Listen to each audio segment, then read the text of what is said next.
This was actually a new departure. He had a slight eye for the girls, if you know what I mean. I wouldn't have thought he was a libertine exactly. He was a bit naughty, but no naughtier than most men I know.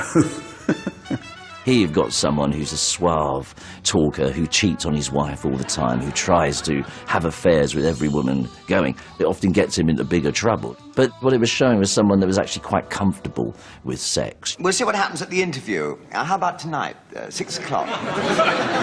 Is 6 o'clock all right for you? Well, no, not at the office, no. Do you happen to know the Ding-a-ling Club? It was as much the fault of the ladies he picked up as his, because they picked him up as well, but they didn't worry about that side. I've always heard about you, all the women you've had. I used to lean over the banisters and hear them talk. The biggest lecture in Isha. Am I really? Now it would probably be the wife who's having the affairs and the husband trying to sort it out. Please, I'll be eternally grateful to you. Please. Well, if I can help somebody as I pass along. Casanova 73 broke the first commandment of sitcom, thou shalt not shag. Here beginneth the first lesson. It lost its primetime slot after just 3 episodes. There was a particular woman who used to shout and scream. Mary Whitehouse, that was it. She used to scream if anything was remotely naughty.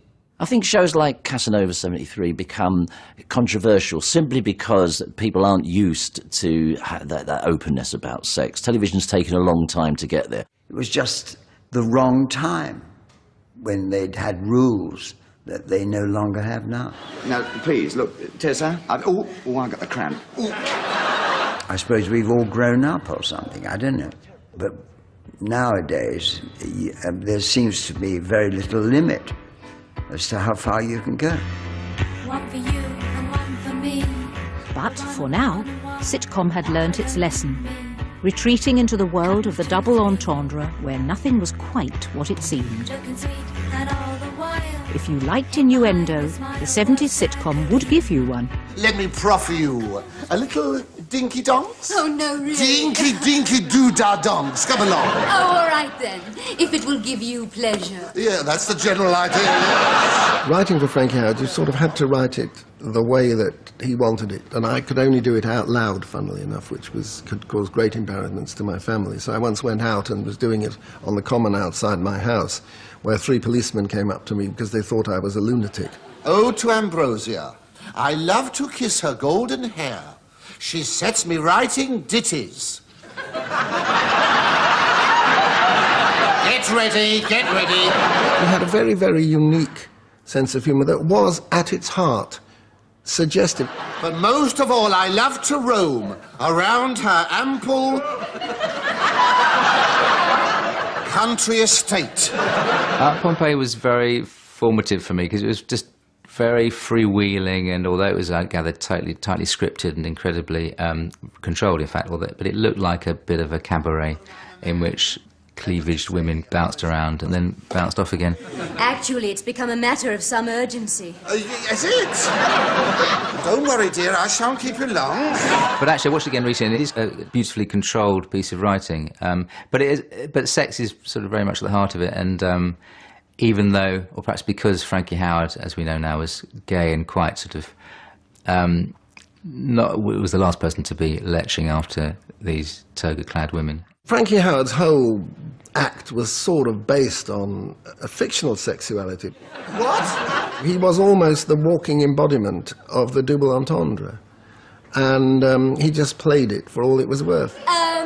Bottoms up. Oh, definitely, as soon as I can. Sex was doomed to repeat itself, first as farce, then as tragedy.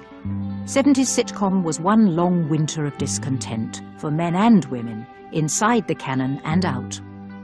In George and Mildred, they flip it, and that's their, in a way, the jokes are the same, but the clever thing they do is it's Mildred who has the desires. She is a woman who wants to live a full sexual life, and her husband is terrified of sexuality. He's terrified of her sexuality in particular.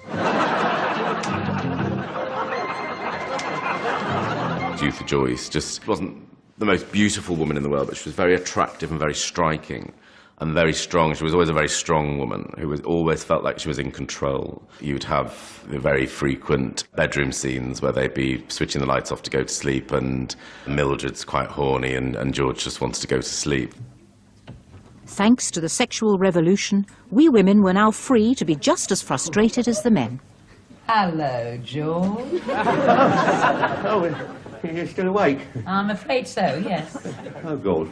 I don't know whether she struck a chord with middle-aged women up and down the country, but her sort of iconic sexual frustration was very sort of, it was quite touching, but it was quite relentless and quite sort of broad.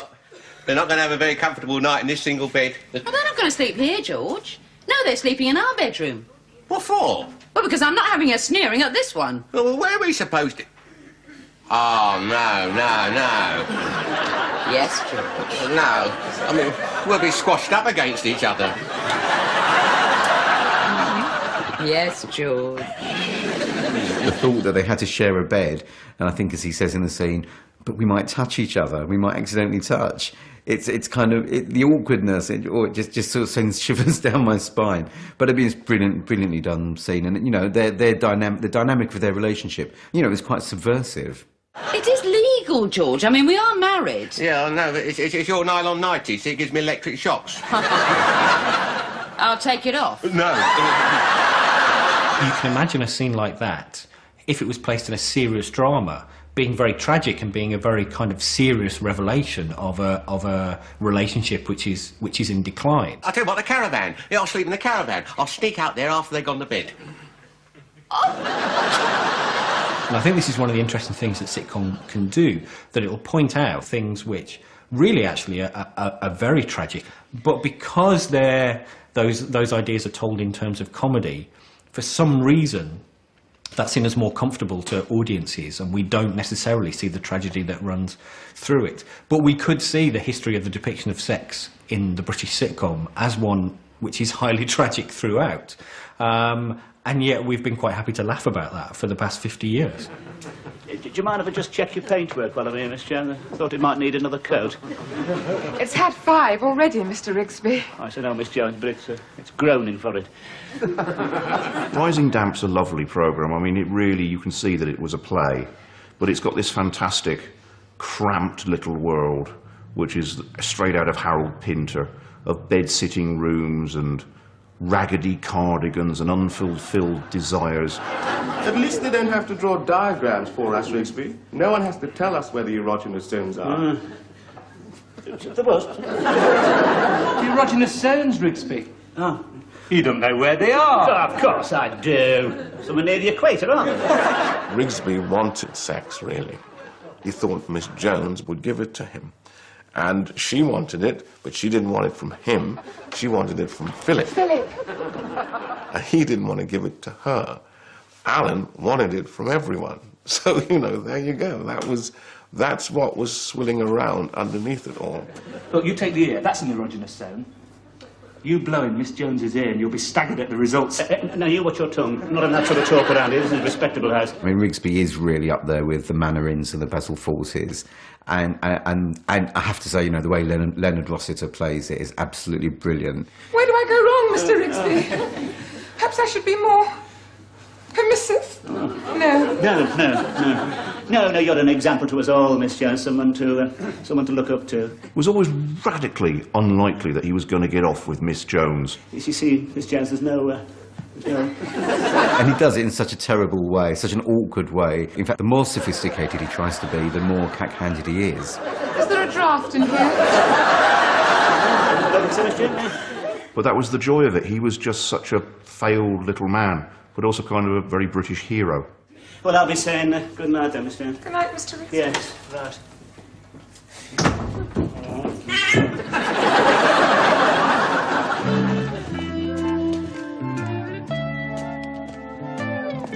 Rossiter would soon move out to the suburbs and to the BBC, but sex would remain just a fantasy.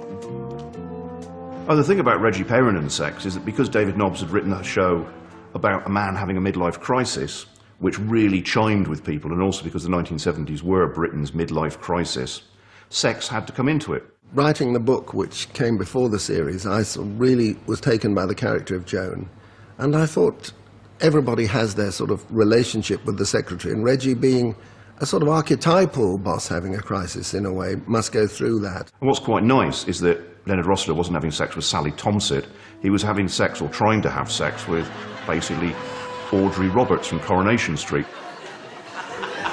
I said I'm ready. Ready for what? My first day was only Leonard and myself on that day that were called. To the Joan. Yes, Mr. Perry. You have lovely breasts. We journeyed to this field, a bit out of London, and the location. Then it was all set up, and the next thing you know, you're running towards each other and in huge clinches, and he was on top of me and I was on top of him. And that was my first meeting with Leonard. And lovely it was too. And I thought, I'll take it a stage further.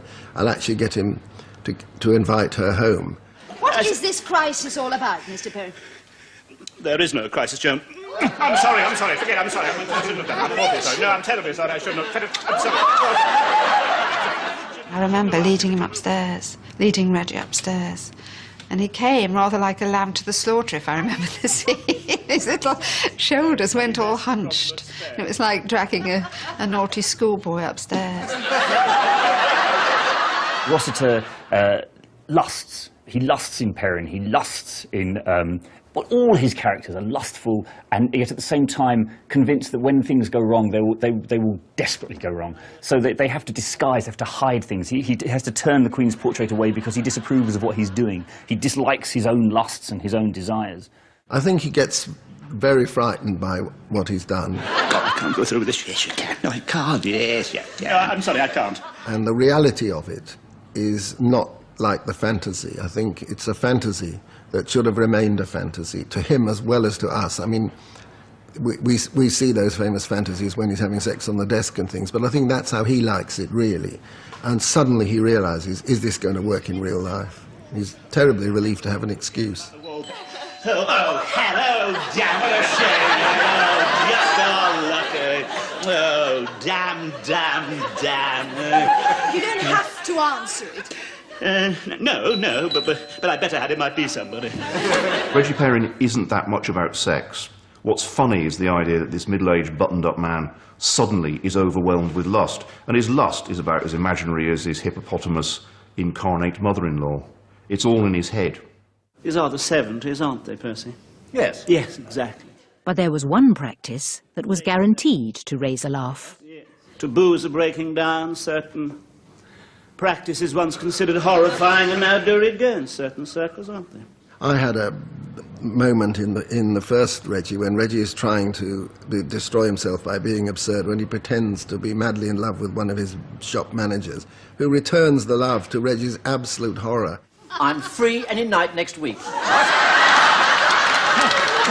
Next week? No, next week, no, next month. I think now that people would be just slightly worried that I was mocking homosexuality. But if television got laughs from homosexuality, it was also uniquely placed to combat the prejudice. Agony, the old WT show, it's a show that's sort of been perhaps underwritten in the history of the sitcom, but if you look at sex in particular, it's an important, pivotal show. Hello, Gary. Maureen Lipman is the star and Agony aunt who talks candidly about sexual problems, but also it has this homosexual couple in it who aren't used for comedic value, who aren't there just to be camp and a laugh. Let's begin at the beginning with Agony. We needed somebody who was sweet and kind and normal.